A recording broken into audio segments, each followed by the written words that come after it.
we perceive the desert as a static void.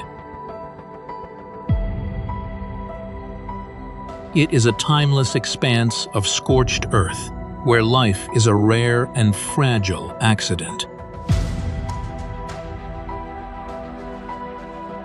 But the dunes of the Arabian Peninsula are hiding a ghost. If you look past the shimmering heat and the shifting sands, you will find the remnants of a world that shatters our modern understanding of this landscape. For nearly 8 million years, this region has been locked in a rhythmic dance with the planet's climate. Is a cycle that has seen the desert bloom into a verdant grassland and then fade back into a graveyard of sand more than 200 times. Scientists and modern archaeologists have uncovered a startling reality. The inhospitable waste we see today was once green Arabia. This was a lost savanna, filled with vast, shimmering freshwater lake systems and deep river networks. To find the proof, we must look to the stone.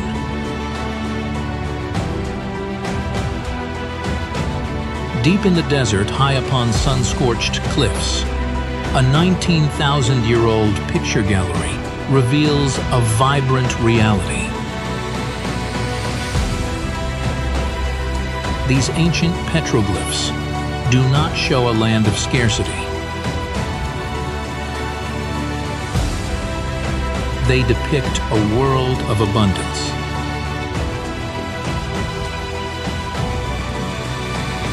We see the charging forms of the mighty aurochs, the wild cattle that once made up half the human diet in this region, portrayed with such movement and power that they seem to stampede across the rock face.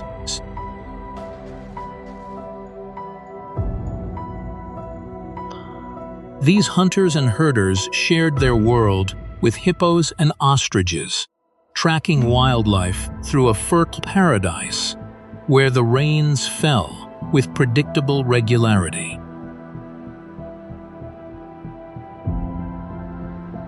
By 7,500 BC, these early inhabitants had already become astronomers.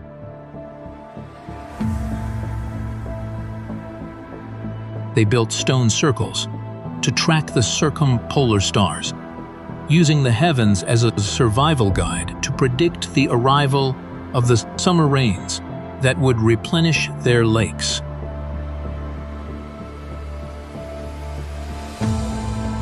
But around 5,000 years ago, the gravity of the Earth shifted, and the African humid period came to a definitive end. The grasslands died. The animals left. The tribes were driven from their ancestral savanna toward the few remaining ribbons of water, leaving behind only these silent stone carvings as the ghosts of a paradise lost to the sun.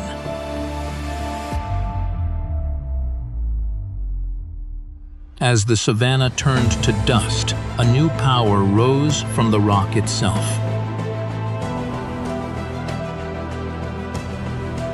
These were the Nabateans, masters of the arid landscape, who transformed the geography of the peninsula into a financial machine.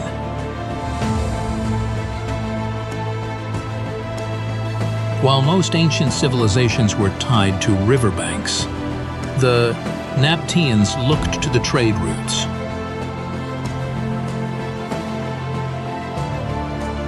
They seized monopoly control over the movement of frankincense and myrrh, exotic resin so valuable they were once traded for their weight in gold.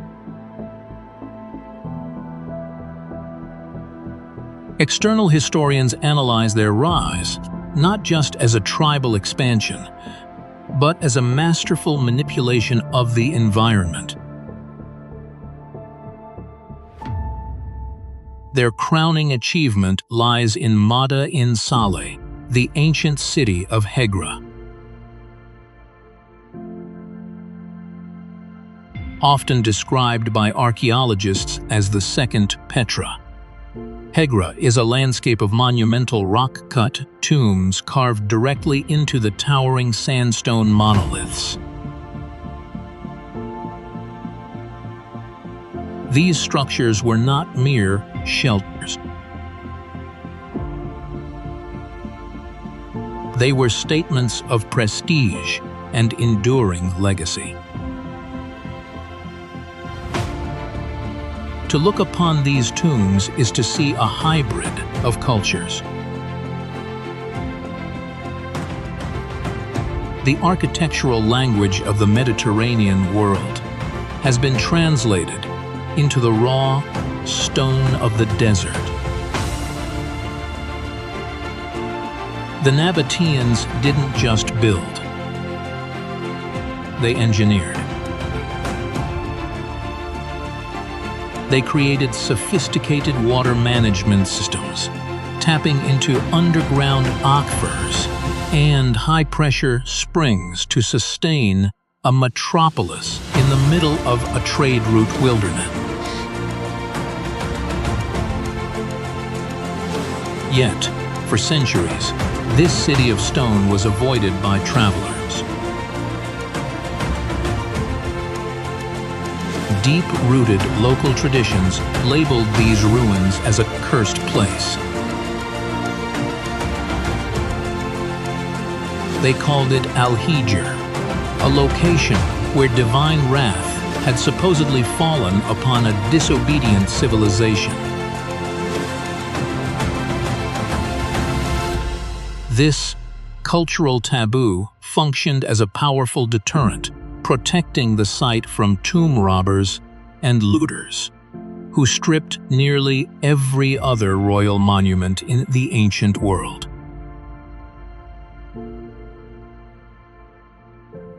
It is only in the modern era that historians have reframed Hegra, stripping away the layers of superstition to reveal it as a pinnacle of ancient logistics and artistic ambition. The 7th century marked a spiritual and psychological pivot that would permanently reorder the identity of the Arabian Peninsula.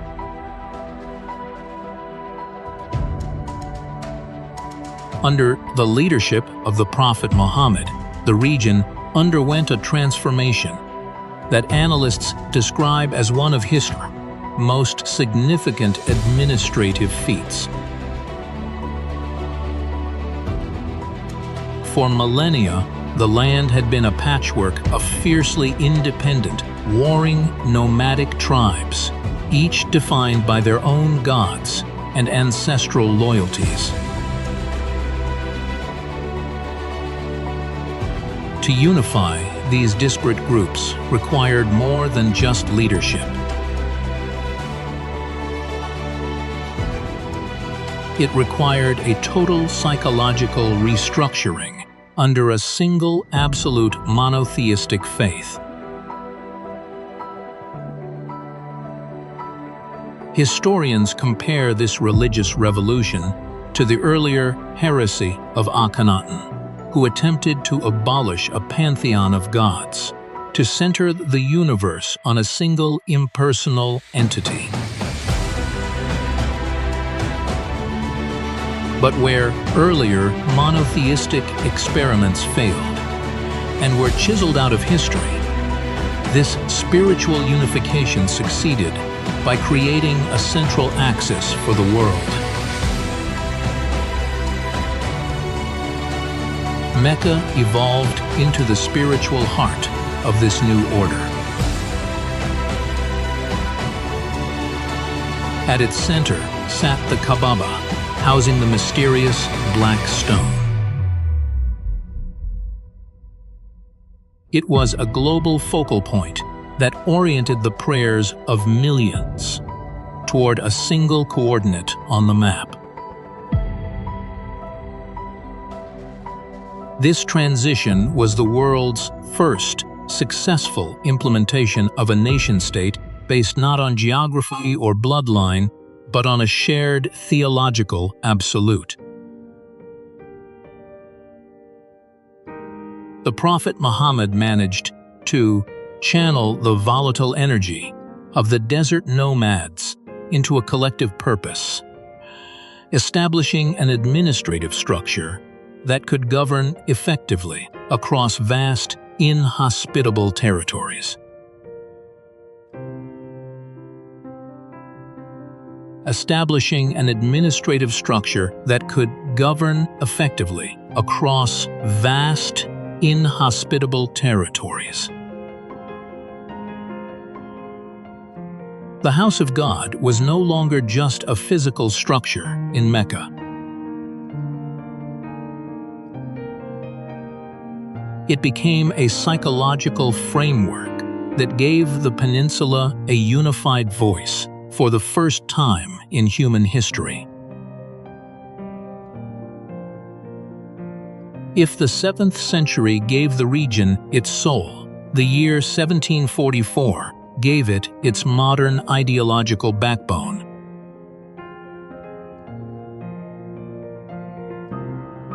This was the year of the Pact of Diriyah, a defining historical moment that external analysts view as a calculated geopolitical and theological apparatus.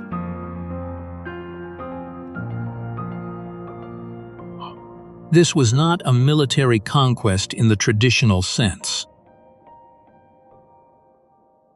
It was a symbiotic alliance between two men with a shared vision of an absolute order.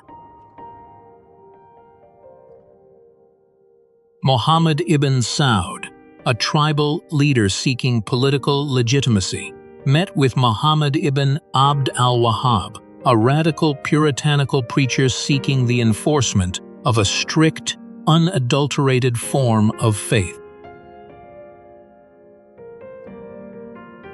This covenant was a masterpiece of political engineering. It offered a perfect exchange. The House of Saud provided the political and organizational muscle required to govern, while the Wahhabi movement provided the religious legitimacy needed to unify the tribes under a single unyielding banner.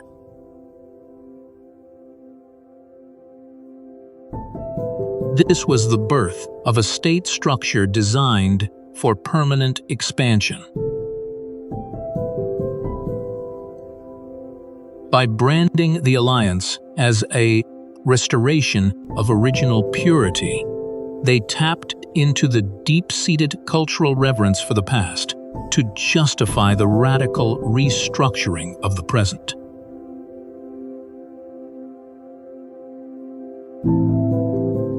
Historians examine this pact as the foundation of a new kind of power, one that integrated the sword and the scripture into a single, cohesive unit. It created a society where the ruler was the protector of the faith, and the faith was the stabilizer of the ruler. This force did not just unify a single city. It set the entire peninsula on a new trajectory, creating a legacy of authority that would endure for centuries.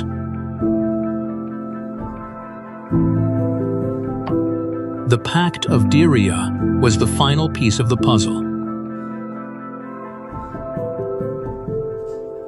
It was the moment where the ancient, sacred absolutes of the desert were fused with a modern political will to create the nation of today. In the quiet transition of 1902, the Arabian Peninsula stood at the edge of a resurrection that few external observers believed possible. For the House of Saud, the desert was not merely a landscape of shifting dunes, but an ancestral home occupied by rivals. The return of Abdulaziz ibn Saud was far more than a physical arrival. It was a psychological restoration. Analysts look past the mechanics of the event to see a masterclass in the creation of a new political brand.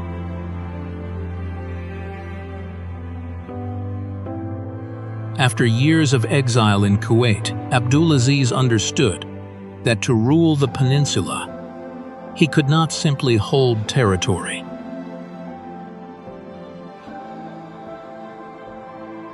He had to hold the souls and the bloodlines of its people. This was the birth of the Third Saudi State, launched not from a position of overwhelming force, but from a position of unshakable conviction.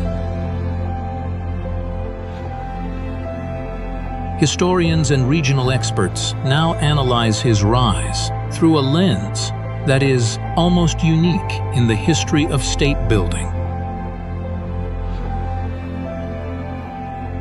Abdulaziz did not rely on a standing bureaucracy in the Western sense.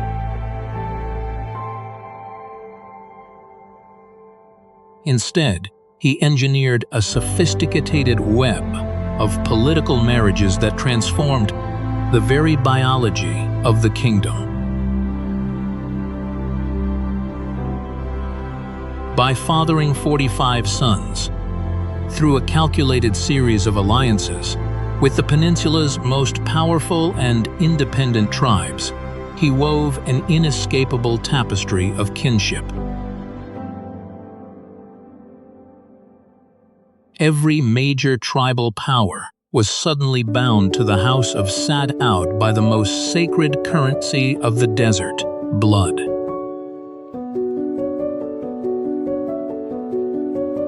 These were not marriages of romance, but of political and social integration.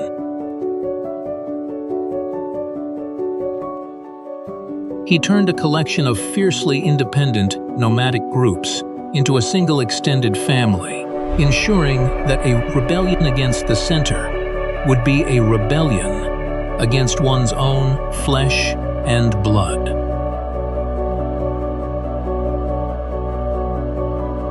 This strategy created a hereditary framework of loyalty that would prove to be the most stable administrative structure in the region's long and volatile history. Before the arrival of the modern miracle, the kingdom was defined by a grueling, systemic poverty. The early 1930s were a time of silence and struggle, where the state's primary income relied on the modest taxes of religious pilgrims and a precarious agrarian existence along the few remaining oases. The dream of Green Arabia had long since turned to dust. However, in 1933, a new kind of explorer arrived. They came not in search of ancient gold or sacred resins, but of something buried much deeper. American geologists from Standard Oil of California stepped onto the scorching plains of the Eastern Province, armed with maps and an industrial optimism that seemed entirely out of place in a society that still functioned on medieval rhythms.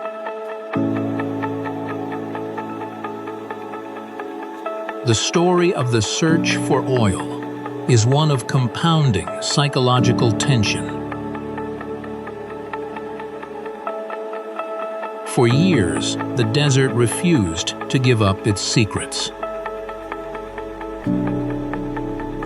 Between 1935 and 1938, the geologists endured 6 consecutive failed drilling attempts. Each dry hole was a blow to the kingdom's emerging hope, and by 1937, the project was on the verge of total collapse. The investment was hemorrhaging, and the geologists were being viewed by external analysts as men chasing a mirage. Then came well number 7. Dammam number 7 was the historic, desperate strike that would rewrite the destiny of the peninsula.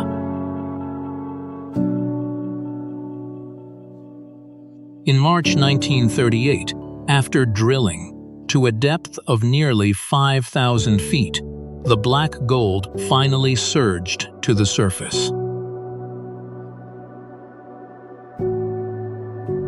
This single moment triggered an unprecedented socioeconomic leap. In the span of a single generation, a stark medieval desert society was catapulted into the center of the global financial stage. The well of luck did not just produce energy. It produced a transformation so rapid and total that it felt like a supernatural event, turning a land of scarcity into the most profitable financial powerhouse on the planet.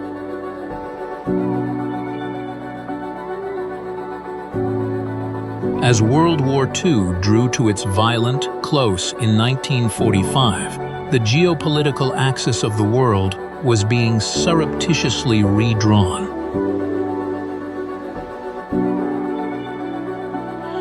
The most significant meeting of the 20th century did not occur in a boardroom or a palace, but on the deck of a warship anchored in the Suez Canal.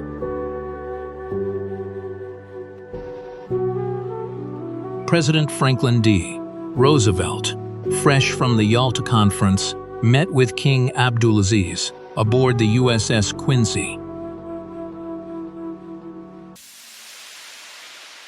Historians reframe this encounter as the drafting of a silent, unwritten pact that would govern global energy dynamics for the next 70 years.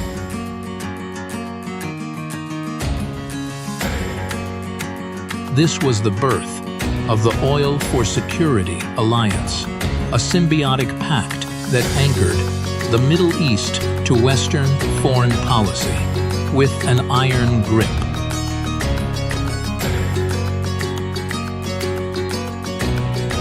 Roosevelt recognized that the future of American industrial power required a stable, guaranteed flow of energy, while Abdulaziz recognized that his fledgling kingdom required an ironclad security guaranteed to survive in a rapidly modernizing world.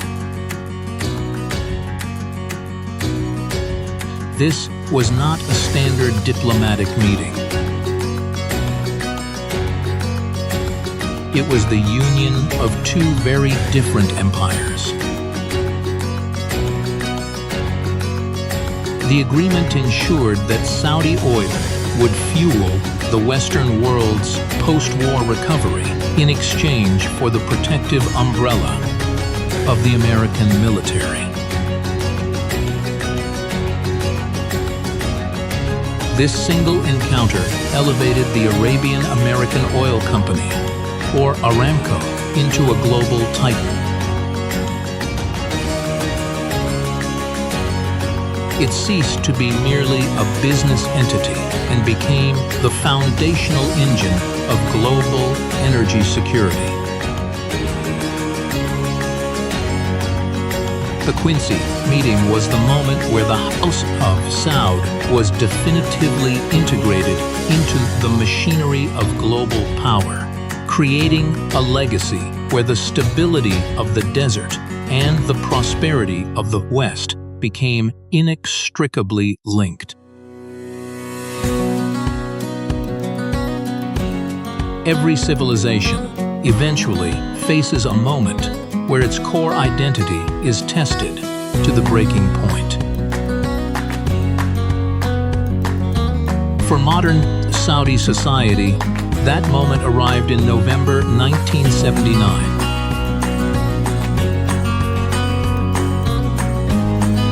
In a world-shaking event that many contemporary analysts describe as a fever dream, a group of religious extremists led by Juhayman al-Otaibi seized the Grand Mosque in Mecca.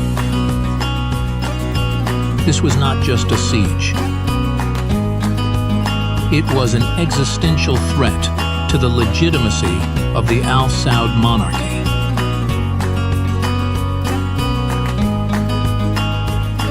The extremists claimed that the ruling family had become corrupted by Western influence and oil wealth, and their occupation of the holiest site in Islam paralyzed the nation.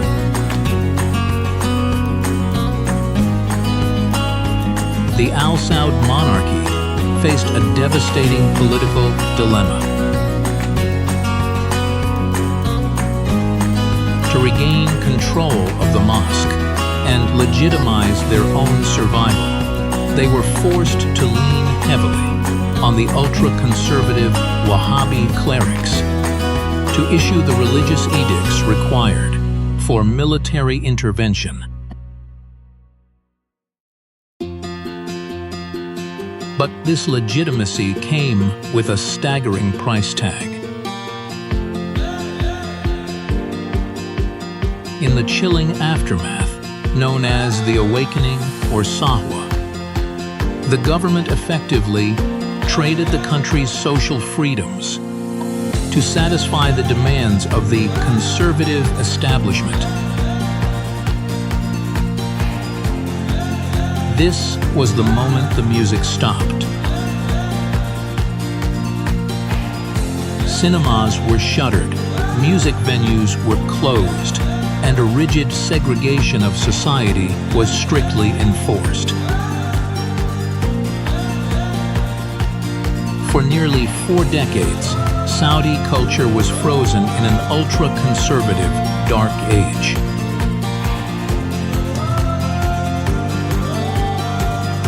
The vibrant, progressive spirit of the mid-20th century was systematically erased to maintain the ideological status quo. The question the kingdom could not yet answer was how long a society could be held in suspension before the pressure found its own way out. In the high-stakes theater of global geopolitics, there is a recurring pattern. The world prepares for the successor it expects, only to be blindsided by the one it ignored. For decades, the House of Saud operated on a rhythm of cautious consensus, a slow, geriatric rotation of power among the aging sons of the founder, King Abdulaziz. The world anticipated a continuation of this predictable, Western-leaning trajectory.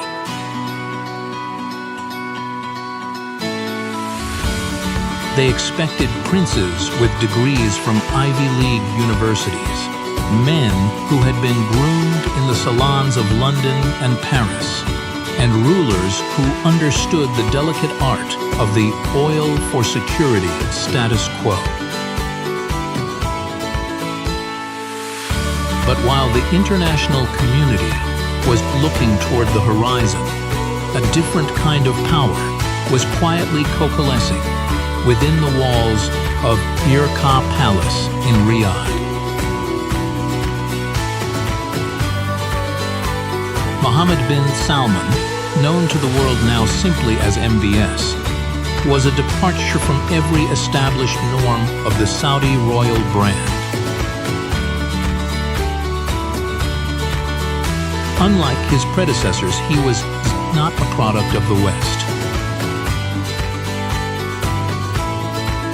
He did not spend his formative years in the elite institutions of the United States or Europe.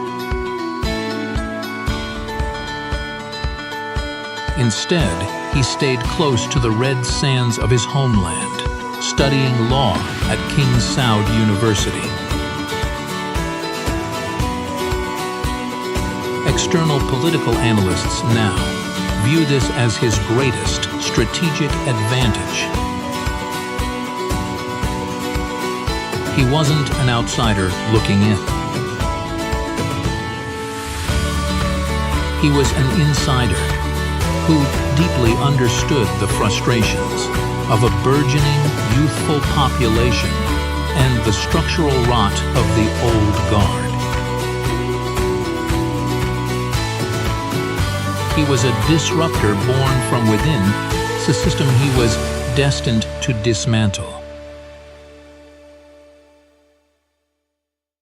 The years between 2015 and 2017 were defined by a series of intense psychological and political maneuvers that upended 70 years of tradition. In a move that observers describe as a silent coup, MBS systematically sidelined the most experienced members of the royal family. The most significant obstacle was the powerful Crown Prince Mohammed bin Nayef, or MBN, a man who was the darling of Western intelligence agencies and a titan of domestic security. MBN was the architect of the kingdom's counter-terrorism apparatus, possessing deep structural ties to the CIA and MI6. He was the safe choice, the man the world expected.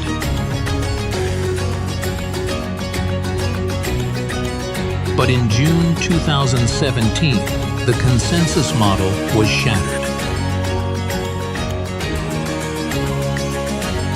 Through a masterclass in internal leverage, MBN was removed and absolute control was consolidated under a prince who had rewritten the rules of succession overnight.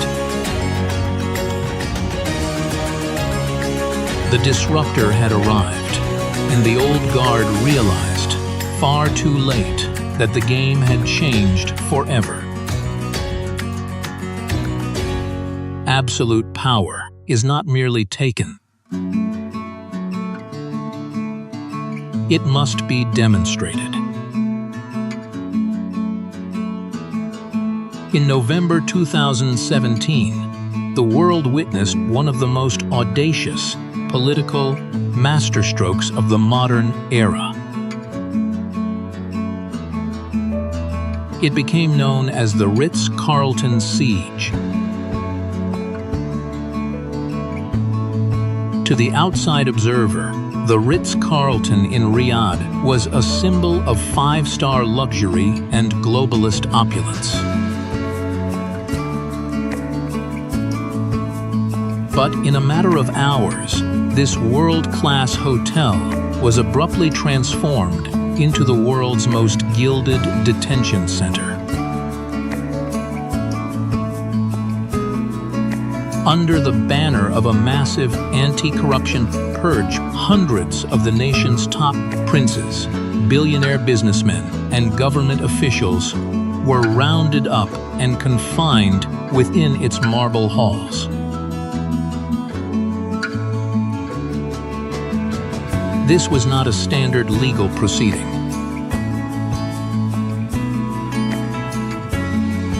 International journalists and regional analysts describe it as a meticulous psychological operation designed to achieve total political submission. Behind the closed doors of the luxury suites, immense leverage was applied to men who had previously considered themselves untouchable. The message was clear: no title was high enough and no fortune was vast enough to offer protection from the new order. The siege resulted in the recovery of over $100 billion in assets. Vast sums of wealth were transferred from the private accounts of the elite to the state treasury in exchange for freedom. But historians frame this not as a simple financial audit, but as the definitive end of the consensus era. By targeting his own kin and the titans of the Saudi economy, MBS was decapitating the old patronage networks that had limited the monarchy's power for generations.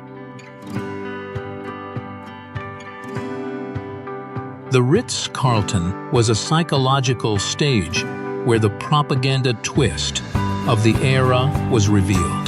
The king was no longer the first among equals. He was the only one who mattered. He was the only one who mattered. The hotel guests were released, but they walked out into a kingdom where the very concept of royal independence had been incinerated. The Gilded Cage was no longer just a hotel. It was the new reality for every member of the Saudi elite who dared to remember the world before the purge. In 2018, a new narrative began to dominate the global headlines. The image of a progressive, visionary reformer bringing a medieval society into the light of the 21st century. This was the year of the mirage of emancipation.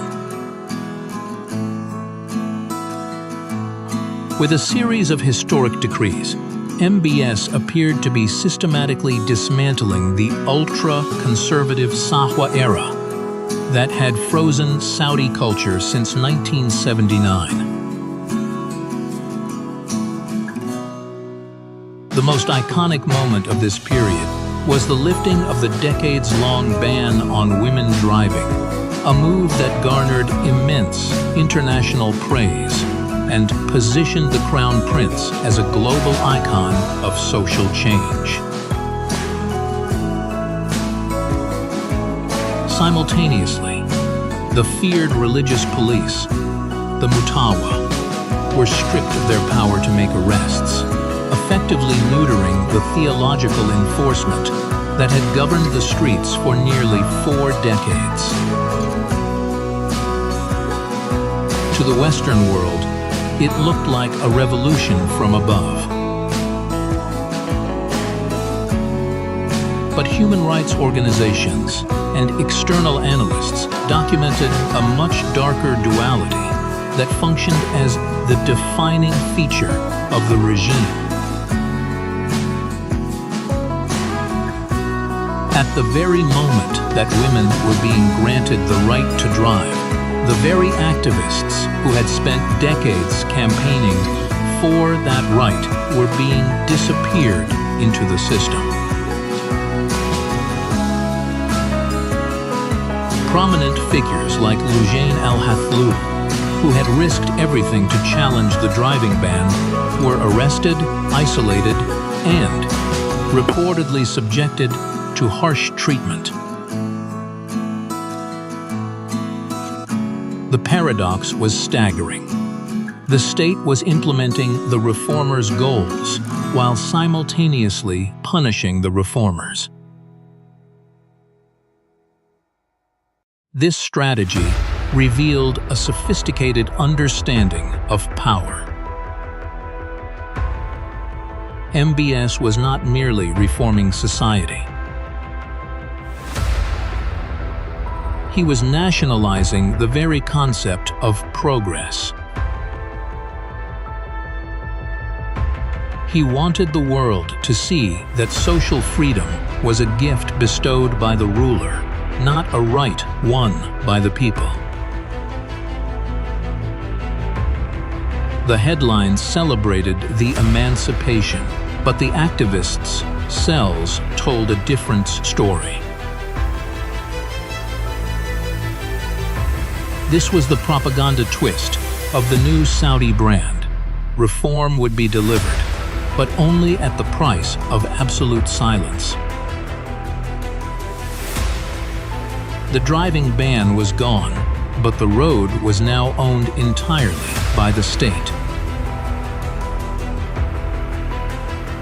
In the modern era, the most effective panopticon is not made of stone or bars, but of code and metadata. As the social and political landscape of the kingdom was being redrawn, a new kind of weapon was being forged in the shadows of the royal court, the weaponization of state surveillance and digital control. At the center of this apparatus was Saud al-Qahtani, a close advisor to the crown prince, who orchestrated a massive, automated online empire.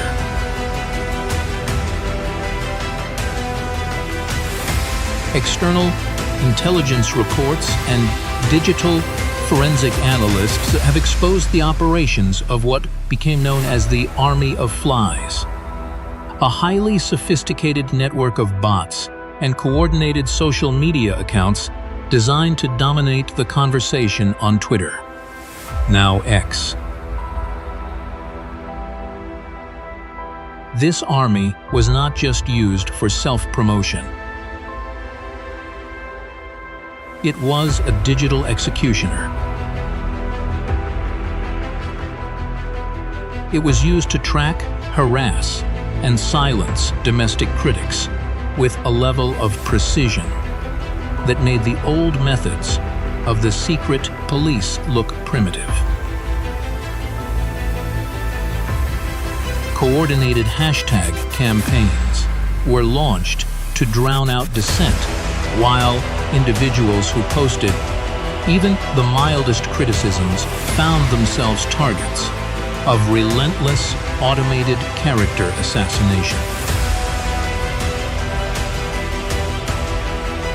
But the surveillance went deeper than social media posturing. Investigations exposed the infiltration of global tech platforms by regime-linked actors to extract the anonymous data of users, turning a tool once celebrated as a catalyst for free speech into a tool for total domestic control. The digital public square had become a hunting ground. Analysts point to this as the ultimate evolution of the propaganda twist that began thousands of years ago with the pharaohs.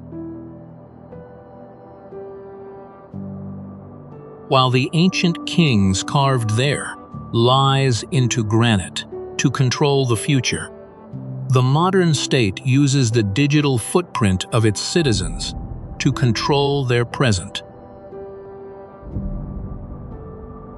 The information revolution that promised to liberate the peninsula was instead repurposed to build an omniscient digital panopticon.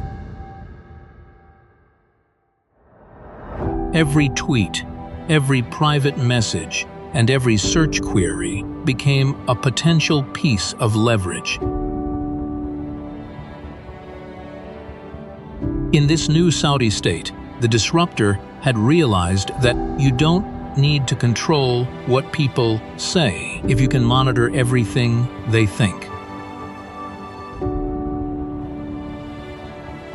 The golden cage was complete, and its bars were made of the very technology the world thought would break them.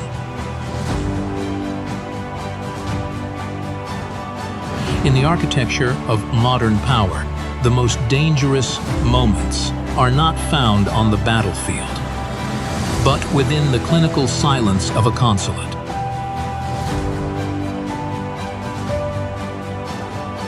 October 2018 marked a definitive fracture in the global perception of the Saudi brand.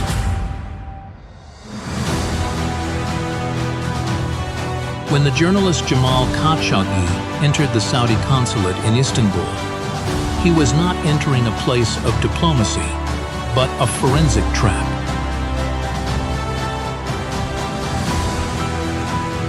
International investigations, spearheaded by Turkish intelligence and UN forensic experts, have documented an operation of chilling efficiency.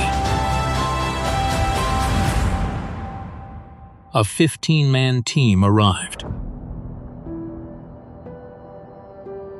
One of them was a forensic pathologist. They brought a bone saw. Audio recordings later recovered and analyzed reveal a scene that mirrors the most brutal conspiracies of the ancient world. Just as modern scans of the mummy of Ramesses III revealed a throat cut to the bone in the harem conspiracy, forensic reports from Istanbul described a sudden, violent termination of life.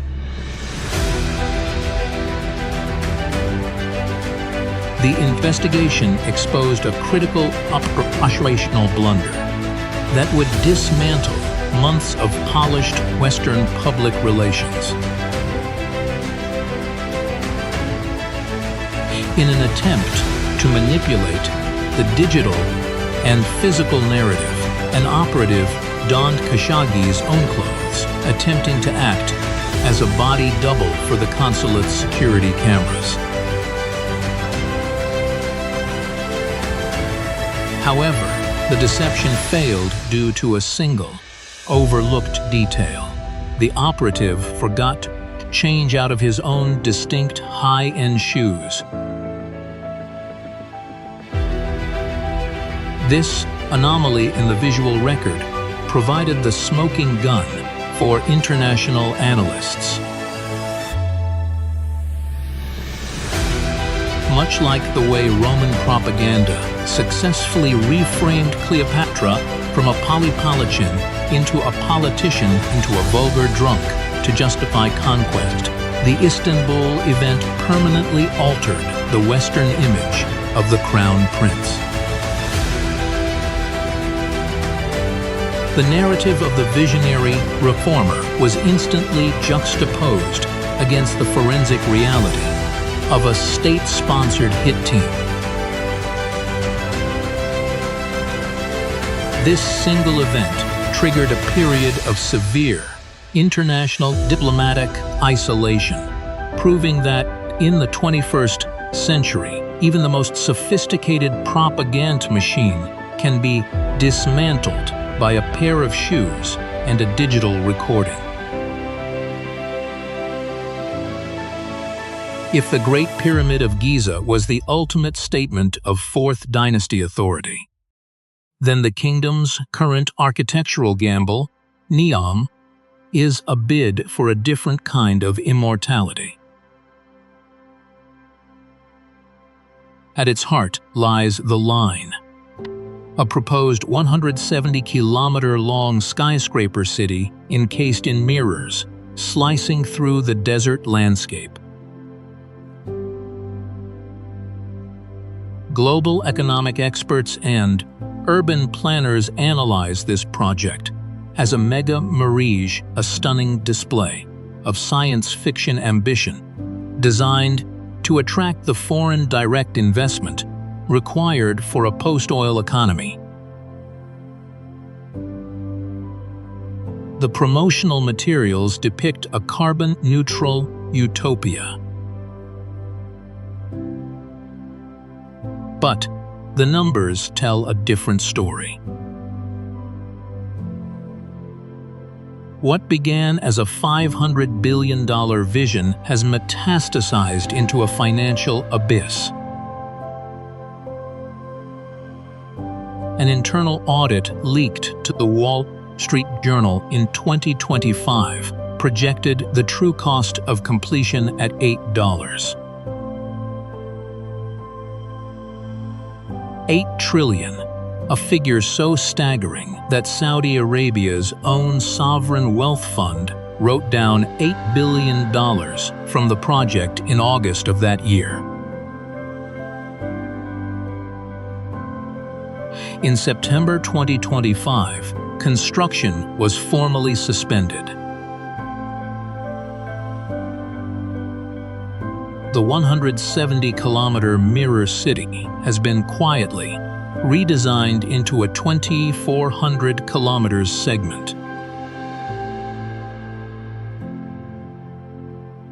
Ethical analysts and human rights organizations have further complicated the narrative by documenting the human cost of this mirrored dream.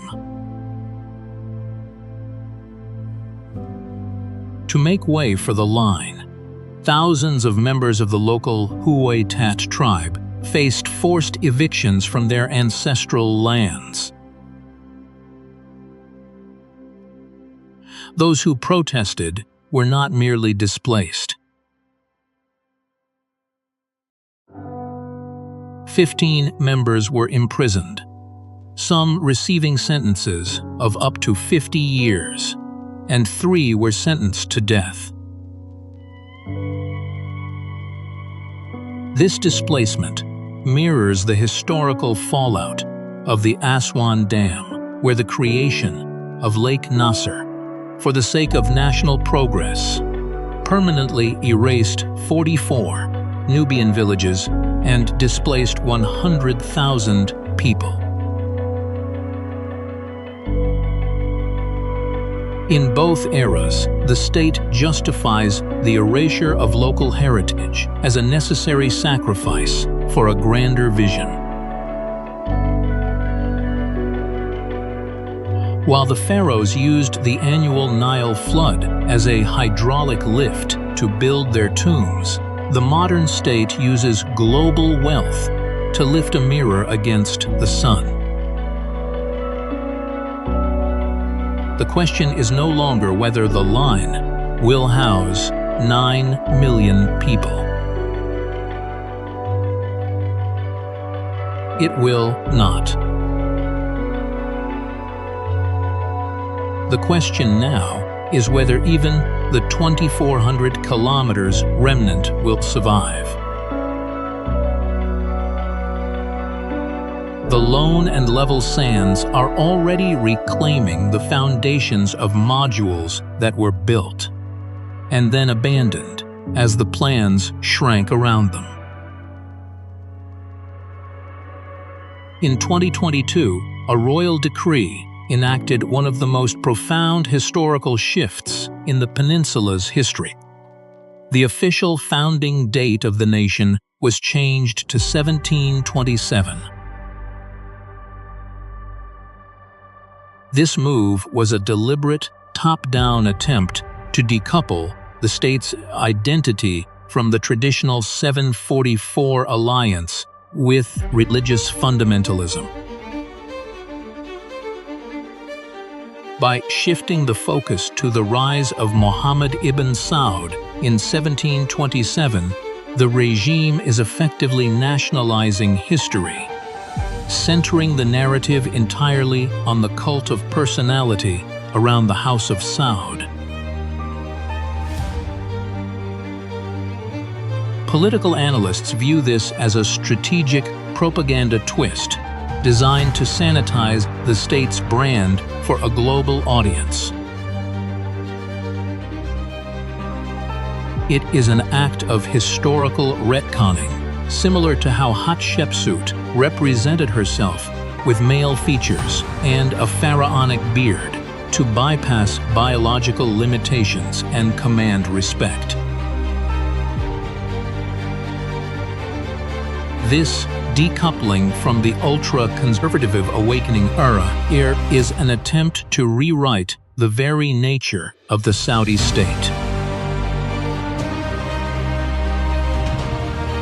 Just as the boy king Tutankhamun was used by the priests to perform a spiritual decluttering and bury the heretical gold of the Akhenaten era, the modern state is attempting to bury its own radical past.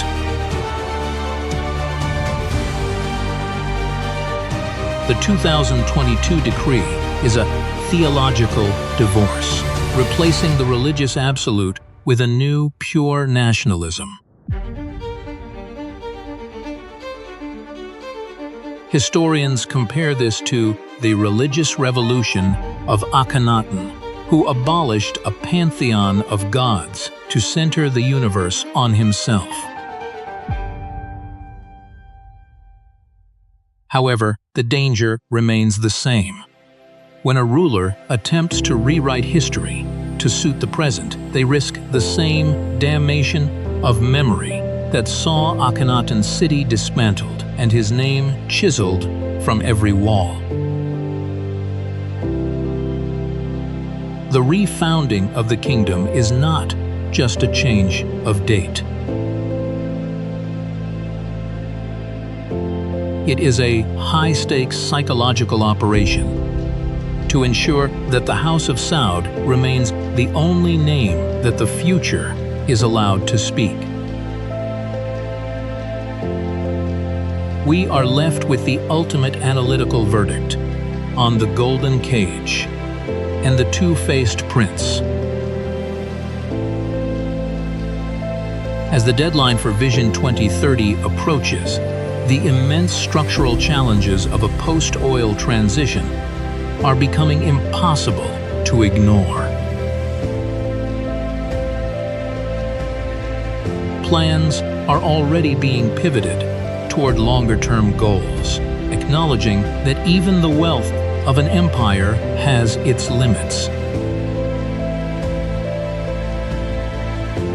The Prince's Gamble is a bid to buy a hyper-modern future, yet it is a future built on a foundation of absolute authoritarian control. We see a society being offered a mirage of emancipation, where women are granted the right to drive while the activists, who fought for that right, remain in cells. This duality is the defining feature of the regime, the delivery of progress at the price of total silence. The lesson of the pharaohs is that while their multi-billion-dollar quest for immortality through stone actually worked, it was their own internal rot and the state-sponsored looting by their own priests that finally brought them down. The pharaohs' greatest deception was convincing the world that they were eternal, yet they survived only because we, the future, continue to speak their names. As we stare into the 170-kilometer mirror of the line, now a suspended dream, with its foundations half-built and its ambition rewritten in the sand, we must ask a final, haunting question.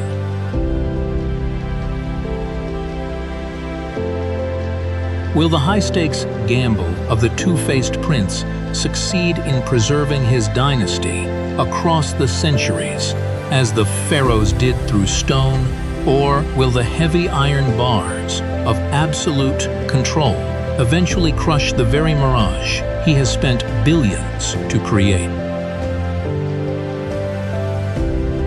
Silence is the ultimate conqueror. As the last hieroglyphs faded at Philae, the voices of the gods were silenced by a narrative they could no longer control. In the end, the desert does not care for the names of kings. It only knows the weight of the sand.